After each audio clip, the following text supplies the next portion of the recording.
Senhor meu Deus,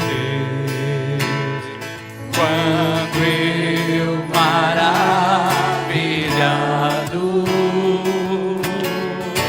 fico a pensar nas obras de tuas mãos,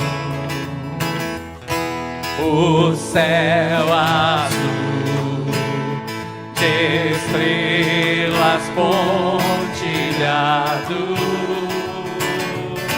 o seu poder mostrando a criação. Cante, então minha alma, então minha alma canta a ti, Senhor. Quão grande és tu, quão grande és tu. Então minha alma canta a ti, Senhor. Quão grande és tu, quão grande és tu. Quando a vagar nas matas e florestas, o passarinho alegre ouço a cantar,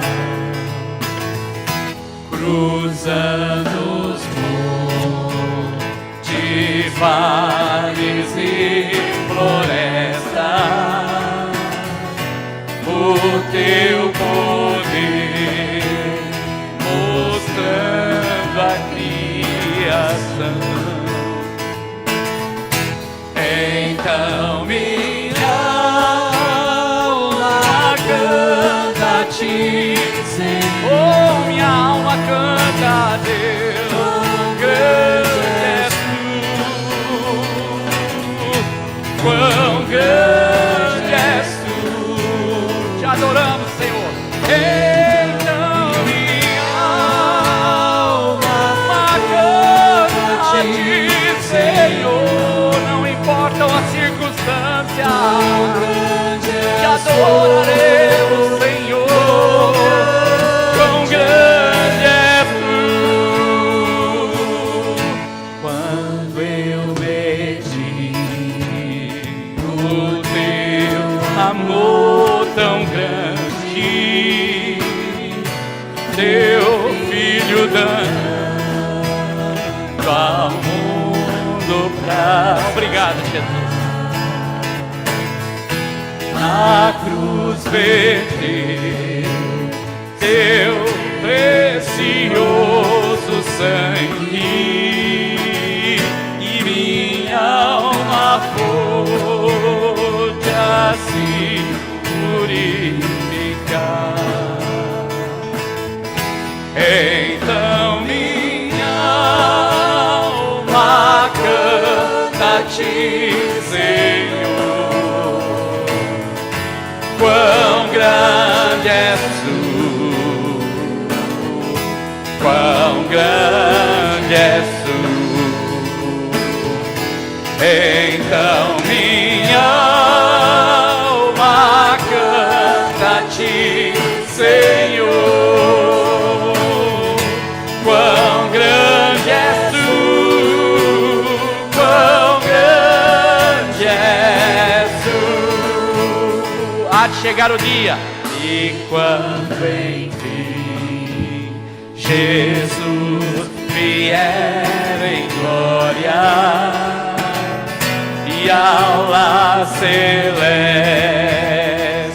então me transportar, adorarei prostrado e para sempre. Quão grande és tu, meu Deus, hei de cantar. Então minha canta a ti, Senhor. Quão grande és tu, quão grande és tu. Então minha alma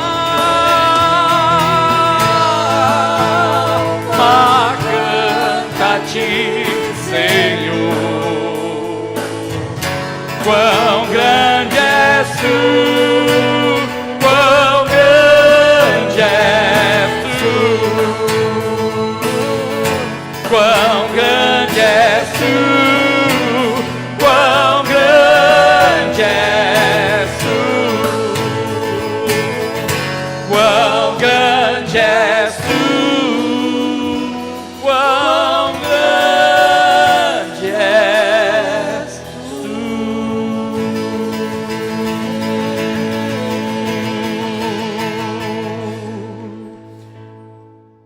A paz do Senhor a todos, seja muito bem-vindo a este culto, diferente formato hoje, mas que estamos aqui para falar da palavra de Deus. E antes de começarmos a falar sobre a mensagem de hoje, eu queria fazer uma oração com você, pedindo ao Senhor que Ele fale ao seu coração. Então vamos fazer essa oração hoje, pedindo a Deus que fale conosco durante este culto e que possamos sair daqui diferente da forma que entramos ou com um aprendizado a mais na nossa vida com Deus. Vamos orar? Querido Deus, muito obrigado porque estamos juntos e aprendendo da Tua palavra. Como seus discípulos, nos assentamos agora para ouvir das experiências que temos através das Suas Escrituras. Por isso, nosso coração, a nossa alma, o nosso intelecto agora se rende ao Senhor e à atuação do Espírito Santo. Faz a sua obra em cada um de nós, no nome de Jesus. Amém, amém. Bem, na semana que passou, ou na mensagem passada, nós falamos sobre os que andam sobre as águas, reconhecem a presença de Deus. Tratando, óbvio, do assunto desta lição, que é sobre a nossa habilidade de andar sobre as águas que dependem discernir o chamado do Mestre. Então, andar sobre as águas com Jesus, precisamos discernir e identificar quem nos chama.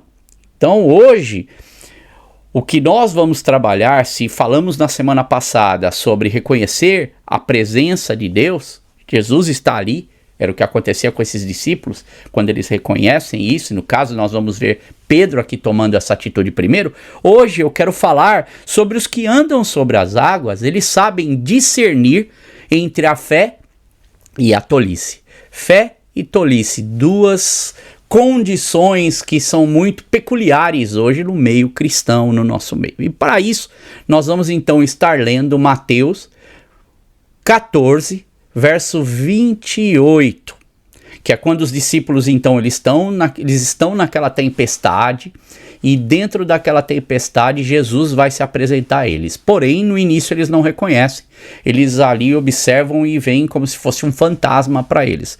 Mas em um determinado momento, Pedro ele vai ter uma outra percepção. E daqui em diante, então, nós vamos tirar a lição de hoje. Veja o que Pedro vai dizer para Jesus ali. Vai dizer: Senhor, disse Pedro, se és tu, manda-me ir ao teu encontro por sobre as águas. Que é Mateus 14, 28, esse verso, ok?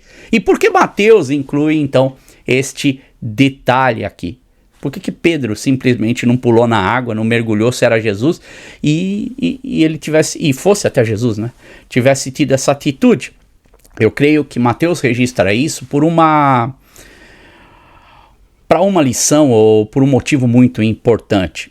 Esta não é apenas uma história sobre correr riscos, mas olhando para o dia de hoje, vemos que muitas pessoas acabam correndo risco com a sua fé. Muita gente acaba sendo, no decorrer da sua espiritualidade, sendo induzida a cair em muitos contos que podemos dizer que existe dentro da fé, do âmbito da fé, e acaba virando, ao invés de fé, tolice. Por isso que é esse o meu tema de hoje. Você vai me ouvir falar bastante, um tema bem recorrente de nossos dias. Então, quando se fala de fé, nós vemos muito dentro até do meio evangélico falar sobre sacrificar, você já deve ter ouvido isso, penitência, arriscar de um modo insano até, e sem sentido algum, que no final acaba tendo sentido sim só para aqueles que querem ganhar um lucro com a fé. E o interessante é que Jesus, já desde o início, quando olhamos, por exemplo, lá no Novo Testamento, na época de Jesus, ele batia de frente com os religiosos da sua época, porque eles tinham outros interesses que não eram os interesses de Deus. E é muito interessante que hoje também isso acontece. E talvez você já tenha se deparado, por exemplo, quando você vê a história. Quer ver? Eu vou pegar aqui 3 exemplos. A história de Abraão e de Isaac. Quando você olha aquele momento em que Deus pede o sacrifício de Isaac, do seu filho, né, para Abraão ali. E quando Abraão vai para sacrificar, Deus provê ali o sacrifício, naquele momento, o animal. E quando olhamos para aquele momento, muitas pessoas eles utilizam a ideia ou a mensagem, olha, sacrifica o teu Isaac. Você já ouviu isso dentro do meio evangélico? Fala, olha, qual é o Isaac que você tem para sacrificar? Sendo que quando olhamos para essa lição, vemos uma lição tão profunda, muito mais do que isso. Nós vemos um Deus mostrando aquilo que ele iria fazer em Jesus, seu filho. Porque aqui ele pede para Abraão sacrificar o seu filho. Quando Abraão vai então nesse intuito, Deus provê o animal então que viria a ser o verdadeiro sacrifício. Assim como Deus, ele provê em seu filho o verdadeiro sacrifício, que seria Jesus morrendo numa cruz. Olha que lição linda que temos deste momento de Abraão e de Isaac. Porém, muitas pessoas utilizam esse chavão que acaba sendo sacrifica o teu Isaac, com o intuito do quê? De buscar bens, recursos às vezes para a igreja, de fazer com que a pessoa doe. E por detrás, vemos novamente, existe aquele que quer lucrar com isso. E isso é muito triste, porque não é essa a mensagem. Acabamos entre a fé e a tolice, que olhando e vendo que a tolice aqui está vencendo. Outra coisa que você deve ter ouvido também, por exemplo, repreenda o devorador da sua vida. O que está falando? Dízimos e ofertas. Ou gafanhoto devorador. E o medo vai sendo instaurado nas vidas das pessoas para que elas deem. E não é esse o sentido da oferta, não é esse o sentido do sacrificar. A gente vê Deus aqui sacrificando seu próprio filho. Nós vemos agora uma vida de compromisso com Deus que entrega na igreja ou dentro da sua comunidade do seu recurso, assim como olhamos para as cartas de Paulo e vemos Paulo fazendo essa recomendação para que a obra de Deus se mantivesse, o reino de Deus se mantivesse. Então, quando eu entendo essa mensagem, isso para mim, falar sobre repreender o devorador, é esse chavão que quer obter vantagens e sai fora da fé verdadeira e entra para a tolice. Está compreendendo aqui a ideia do que eu estou falando? E nós vamos estar entrando aqui no que Pedro está dizendo e ver dentro dessa mensagem, desse texto e desse momento de Jesus com o seu discípulo, com Pedro, a interação dos dois, que eles estão ali sim entre a fé e não na tolice. Nós vamos ver isso em Pedro.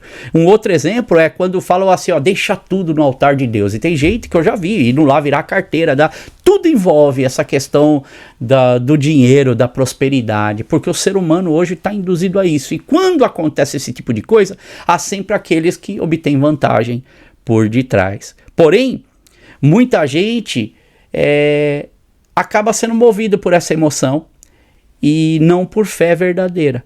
E arriscam as suas vidas, os seus recursos em meio às tempestades muitas vezes. A pessoa está passando por um momento muito difícil, um momento de tempestade, e ela com o âmbito de querer receber resposta da sua súplica, ela acaba ali então entregando tudo que ela tem, e nesse momento de fragilidade ou de ingenuidade espiritual, há sempre aqueles que a aproveitam. Hoje, no mundo que nós vivemos atualmente, um dos problemas que nós temos, eu mesmo posso dizer que sou uma pessoa que vive essa experiência quase que diariamente, porque sempre recebo ligações no meu telefone dizendo que é a operadora de telefone que eu tenho, a internet da minha casa, ou se eu tive um acidente. Pode ter certeza que por detrás dessas ligações há sempre uma equipe de gente tentando fazer uma fraude, o que a gente chama aqui na Inglaterra de scams, que seriam as fraudes, né?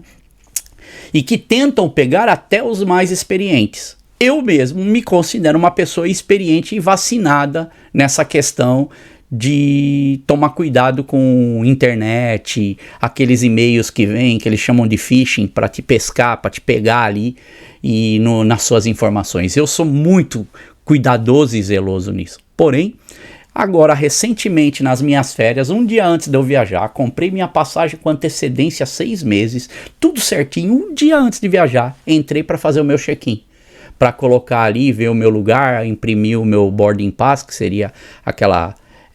a passagem, né? E quando eu fiz isso, entrei no website da empresa aérea, entrei com o meu número e de repente veio uma mensagem: já entraremos em contato com você, estamos processando a tua informação. Eu falei, mas eu não coloquei nada, eu só coloquei o meu número e do jeito que eles pediram ali, era a empresa, o website da empresa, tudo certinho. E daqui a pouco me ligam da empresa aérea, me informando que tinham recebido o meu check-in e tal. Eu achei meio estranho, mas eles começaram a falar, olha, o avião tá lotado e a gente tem uma promoção, a gente faria para você, por exemplo, 62 libras para vocês dois terem um lugar juntos, porque se você for fazer o check-in, vai ser um lá na frente e outro lá atrás, e aí eles vão aproveitando daquele momento, sabe, quando você tá animado para viajar, e você quer que tudo dê certo. E ele foi me falando, assim, muito convincente. E a minha filha só olhando a minha conversa e ela achando estranho. Tá diferente isso daí, não é assim. E aí ele vai reduzindo o preço, acho que chegou até 28 libras por voo, né? Para mim e minha esposa sentarmos juntos. E falou que a gente era cliente especial. E aí, no meio da conversa, quando a coisa tava começando a desenrolar, eu cortei a ligação, falei, tem alguma coisa que tá querendo me pegar aí. E dito e feito, liguei pra empresa aérea, eles falaram, ó, a gente não liga para clientes. E eu falei, olha, mas tinha uma página igual a de vocês, e realmente tinha a página, só que quando eu tentei entrar de novo, a página desapareceu. Olha como é que são as coisas. Tentando me enganar, eu poderia ter tomado ali um prejuízo, animado com a minha viagem, estragado a minha viagem um dia antes da viagem acontecer. Isso aconteceu agora, recentemente. E com experiência que eu tenho já de tratar das minhas contas, da minha família. E olha só como isso acontece. E ali eu teria perdido talvez 28 ou 48, 52 libras, o que seja lá. Eu não lembro mais quanto é que ia dar. Mas fora que os meus dados do cartão, aí teria que cancelar cartão, um monte de coisa. A empresa aérea teve que cancelar tudo e refazer um booking novo para mim, com um número de referência novo. Foi um transtorno. Aquela noite eu dormi preocupado que tivesse problema, porque eu não conseguia imprimir minha passagem. Ficou tudo para fazer em cima da hora. Veja o que é você ser enganado. Graças a Deus eu consegui não tomar prejuízo, eu só tive esse problema da preocupação. Mas assim, eu fico a imaginar com os velhinhos, porque algumas pesquisas mostram que os velhinhos são os mais prejudicados, os idosos são os mais prejudicados, porque eles não têm tanta habilidade de trabalhar com isso e hoje tudo é pela internet. No mundo isso acontece, no mundo cristão também isso acontece. E Mateus aqui, ele não está glorificando ou enaltecendo a tomada de riscos por si só. Jesus não está procurando pessoas que queiram fazer bungee jumping, sabe? Quando a pessoa pula naquele elástico ali, no meio das pedras, das pontes. Jesus não está pedindo para ninguém arriscar isso. A Bíblia não pede isso na sua fé. Nem fazer asa delta.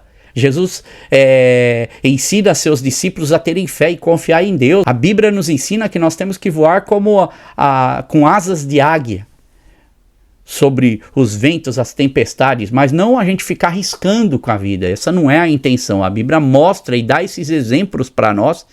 E não é também para a gente ficar fazendo, sabe, day trading, que é quando você pega, vai no mercado de ações, compra uma ação barata e vende ela mais tarde para tentar ter um lucro. E muita gente acaba, até os mais experientes, acabam arriscando e perdendo dinheiro, porque ninguém sabe o que vai acontecer daqui a pouco. Então não é para nós arriscarmos. Andar sobre as águas é algo que acontece na vida de Pedro aqui para o crescimento de Pedro e o amadurecimento deste discípulo. E esta é uma lição muito clara para todos os discípulos de todas as épocas. Portanto, não é uma história sobre esportes radicais, ficar arriscando com a nossa fé, mas é uma história de discipulado extremo. É esse o lado que temos que nos focar, esse discipulado extremo que Jesus nos propõe em viver e não ficar arriscando e que prepara a nossa vida para um relacionamento de fé. Qual é o relacionamento que você quer ter com Deus? Um relacionamento de ficar arriscando, achando que está fazendo para Deus, ou um relacionamento realmente de vida e andar extremamente dia após dia com Deus em todos os seus momentos, alegres ou difíceis. E isso significa então, aqui a proposta é que Pedro, antes de sair do barco, é melhor ter certeza de que Jesus acha que é uma boa ideia fazer isso. Então é uma proposta para Pedro, para nós como discípulos, de vermos a vontade de Deus nas nossas vidas e nos certificarmos antes de fazermos uma tolice. E Pedro pede por clareza de Deus, e essa será uma lição linda a ser aprendida, uma lição rica e muito importante. E ele vai dizer: mestre, se és tu mesmo, faça o Senhor com que eu vá andando sobre as águas também. E é aqui uma lição de aguardar, confirmar a ordem e o comando de Deus. Venha para nós. E comentadores bíblicos, teólogos, pastores, eu já vi muitos comentários sobre isso e até mensagens com as mais diversas opiniões. E aqui nos ensina qual é o verdadeiro desejo de Pedro, qual que é a intenção de Pedro. Eles debatem qual que seria a intenção de Pedro. E duas opiniões, elas se sobressaem sobre as outras. A primeira é de que seria essa então uma expressão de devoção de Pedro? Será que Pedro, esse devoto, se entrega a Deus e ele agora vai andar sobre as águas? Ou seria apenas um problema de controle ou impulso, visto que Pedro, ele sempre foi conhecido pelo temperamento impulsivo, no modo de agir e no modo de falar? Todos nós sabemos, quando falamos quem que tem um temperamento forte na Bíblia, nós já lembramos logo de Pedro. E muitos comentaristas falam sobre isso. Por exemplo, João Calvino, lá no século XVI, ele usa isso como um alerta. Ele diz assim, a pessoa que é precipitada, então cuidado. Então ele usa essa referência, ou sobre pessoas tomarem riscos desnecessários. Outros, como Crisóstomo, lá no século IV, ele viu isso como um ato de amor do discípulo, que quando faz esse comentário ele diz que Pedro não fez isso como um ato de orgulho, dizendo assim, Senhor, me faça andar sobre as águas, querendo sobressair sobre os outros discípulos, mas como um sinal de devoção e de confirmação da sua crença que se tratava de Jesus. E ele sabe que só Jesus é que teria o poder para fazer isso.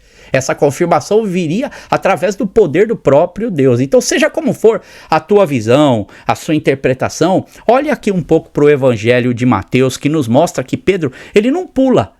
Há um detalhe aqui interessante, ele não pula na água imediatamente, ele não pula fora do barco imediatamente, mas ele começa primeiramente pedindo o quê? Permissão de Jesus, confirmando esse comando do mestre. E veja que ele fala, Senhor, se és tu, manda-me ir ao teu encontro por sobre as águas. O que nos mostra que Pedro não estava com problema de agir sobre impulso aqui. Nesse momento, Pedro nos mostra uma lição de um discípulo, como ele deve ser. E ele vai mostrar até nos erros dele, em todas as lições que olhamos para Pedro.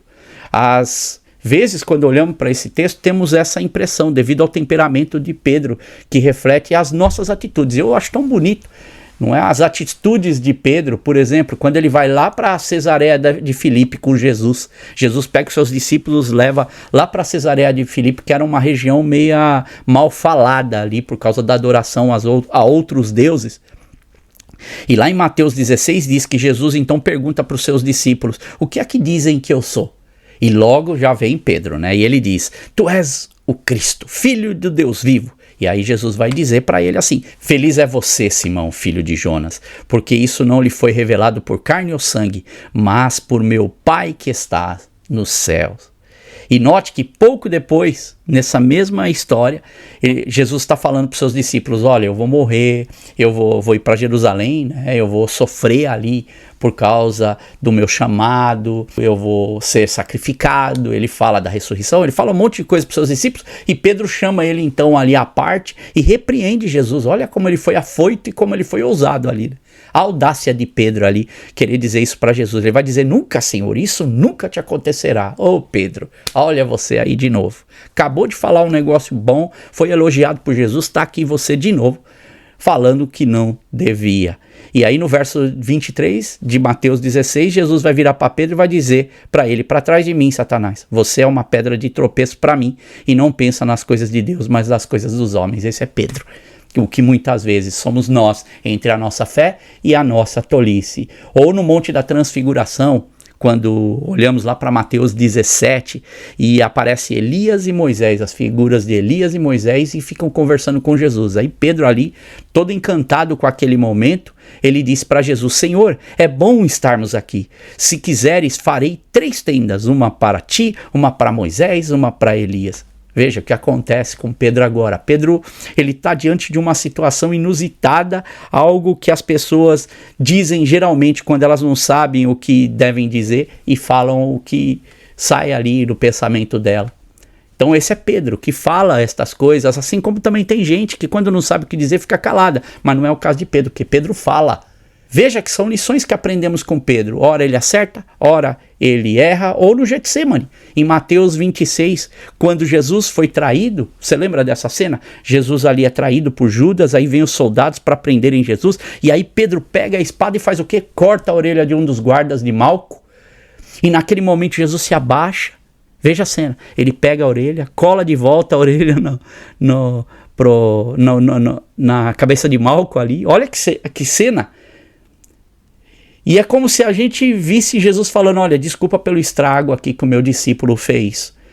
E parece que ouvimos também as palavras de Jesus dizendo nessa cena. Eu fico a imaginar essa cena que deve ter sido incrível, né? A restauração, não deixou nem vestígio, estava perfeitinho. O que Jesus, o estrago que Pedro fez, Jesus entra ali e faz. E aí é como se Jesus estivesse dizendo, olha, me desculpem aí pela atitude do meu companheiro aqui. Eu tenho trabalhado com ele por anos, mas ele continua ainda tendo problemas de lidar com essas situações.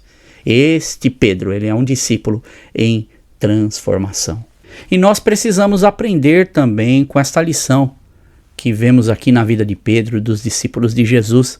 Aprender a sermos mais sensíveis, a entender que uma vez que venhamos a ter essas experiências com Deus, na nossa vida e em nossas tempestades, quando chegarmos do outro lado, nós não seremos mais as mesmas pessoas. E Pedro, ele é uma lição viva para nós. Uma lição de sensibilidade e discernimento, mas de uma pessoa em transformação com Deus, pois ele é do tipo de discípulo que nos seus momentos ele será daquele que vai reconhecer a Deus, ele vai ter essa sensibilidade, muitas vezes em seu ministério, como acontece quando Jesus, após a sua ressurreição, ele aparece para os seus discípulos.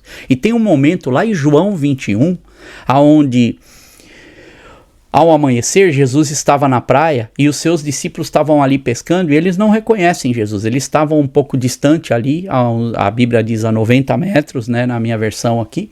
E Jesus, então, diz para eles assim, pergunta, filhos, vocês têm algo para comer? E eles respondem não, mas eles não estão reconhecendo Jesus.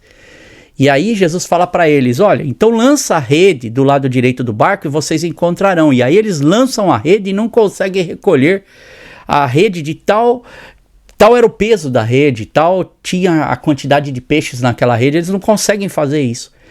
E naquela hora, talvez a ideia já começa a vir. E João, não é, diz que aqui o discípulo que Jesus amava, João, ele diz para Pedro, é o Senhor. E o que Pedro faz quando ouve isso, que ele também discerne isso, ele logo põe, ao ouvir isso, ele põe então a capa que ele tinha tirado, porque ele estava ali pescando, e ele logo lança-se no mar e ele vai nadando até Jesus. E esse é Pedro, que se atira no mar, que vai até Jesus. E nesse momento, então, quando eles chegam na praia, há ali uma fogueira, tem peixe sobre as brasas que foi preparada por Jesus e também tinha um pouco de pão. E olha que cena linda naquele momento. Mais uma vez, Jesus vai ao encontro de Pedro e vai puxar Pedro dessa água que ele está, dessa tempestade que ele está. Por quê? Porque Pedro, ele sabia que ele estava envergonhado, ele tinha traído Jesus naquele momento. E ele talvez não encontrava palavras, ele não conseguia olhar para o rosto do mestre como ele olhava antes. Ele se sente envergonhado, se sente frustrado. E Jesus vai mostrar para ele 3 vezes, vai dizer para ele: Pedro, você me ama? Então apacenta os meus cordeirinhos. E quando ele fala de novo: Pedro, você me ama? Aí Pedro diz: mestre, eu te amo, então apacenta meus cordeirinhos. E quando pergunta a 3ª vez, Pedro fica até meio chateado. Porque é isso, normal nosso. Ele não deve estar confiando mais em mim. E Jesus fala: apacenta meu cordeirinho. Jesus estava estabelecendo novamente um contato de fé, que não é tolice, mas é algo verdadeiro, uma relação verdadeira. E assim Deus faz conosco nas nossas inquietações, nas nossas frustrações, nas nossas tempestades, nos nossos fracassos. Ele vem ao nosso encontro para nos restaurar. E Jesus aqui é como se estivesse novamente ele estendendo a mão para Pedro e puxando Pedro daquela frustração que o afogava, que estava afundando Pedro ali. E essa é a lição que eu acredito aqui em Mateus 14, quando diz: Senhor, se és tu, manda-me ir ao teu encontro por sobre as águas, que mostra muito sobre o discípulo, que mesmo com seus defeitos, com seu problema de personalidade forte, como era o caso de Pedro, que não era Pedro que estava no comando, mas quem estava no comando era Jesus. E assim ele faz. Pedro não era um mero aventureiro espiritual, mas Pedro era um discípulo em transformação. Você não deve ser um mero aventureiro espiritual entre a fé e a tolice, mas você deve ser um discípulo em transformação. E que só vai experimentar o sobrenatural de Deus como Pedro, quando nós entendemos o chamado de Deus, reconhecemos que a voz é dele e termos essa experiência de andar sobre as águas, quando a gente aprende a discernir a voz de quem nos chama a andar sobre o mar. E essas atitudes também têm um outro fator interessante que alegra o coração de Deus quando o seu discípulo ele entende isso. E eu fico vendo aqui, imagina essa cena ali na escuridão, os discípulos no barco, e um desses discípulos ali entende a voz de quem que era, ele começa a perceber que é Jesus e ele começa então a interagir e resolve confiar nele, dar o primeiro passo para fora do barco, mesmo naquela situação de tempestade. Assim somos nós. Nas nossas situações de tempestade, quais têm sido os nossos posicionamentos? Porque passamos por várias na nossa vida. Como é que nós reagimos diante disso? Onde está a nossa confiança? Reconhecemos e alegramos o coração de Deus de ver que o discípulo confia no Senhor, alegra o coração? Essa seria, assim, uma lição linda e por isso está registrada. Mateus registra essa parte, o que não se registra nos outros evangelhos. Portanto, se sair do barco foi um grande presente de Pedro para o seu mestre, ele ali é visto como um bom servo, entendendo e confiando em Deus, também é a experiência de andar sobre as águas um presente do próprio Jesus para Pedro. Deus, ele se alegra com o seu servo, traz alegria ao coração de Jesus e ao mesmo tempo Jesus proporciona a Pedro viver uma experiência diferente. E não apenas isso, Pedro ele tinha fé suficiente também para acreditar que Jesus poderia fazer com que ele participasse dessa experiência com ele. E ele decidiu que queria fazer parte da caminhada com Jesus sobre as águas. E essa é a nossa experiência com Deus. Alegramos o coração de Deus de ser um bom servo, uma boa serva. Também vivemos a experiência proporcionada por Deus e também fazemos parte desse momento, dessa interação sobrenatural de Deus na nossa vida. E mesmo então que Pedro estivesse depois andando sobre o mar, é o que nós vamos ver nessa história, ele vai continuar aprendendo. A nossa caminhada ela é constante. Veja que Pedro vai sair do barco, essa é a próxima história, mas durante essa caminhada ele vai acabar afundando. Somos nós. Durante as nossas caminhadas com Deus, às vezes a gente começa a sentir que a água está chegando no pescoço novamente.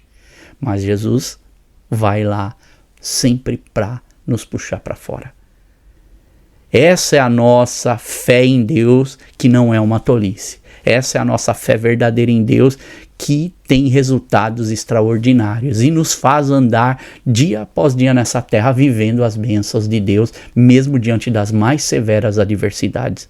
Eu não sei qual é a adversidade que você está passando. Eu não sei qual é a tempestade que você talvez passou por já há muito tempo e você não tem conseguido sair dela.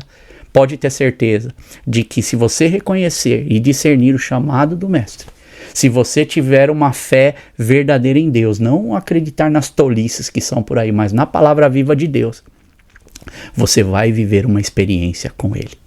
Busque Cristo, escute, tenha discernimento e sabedoria. E assim também tem que ser com o nosso coração.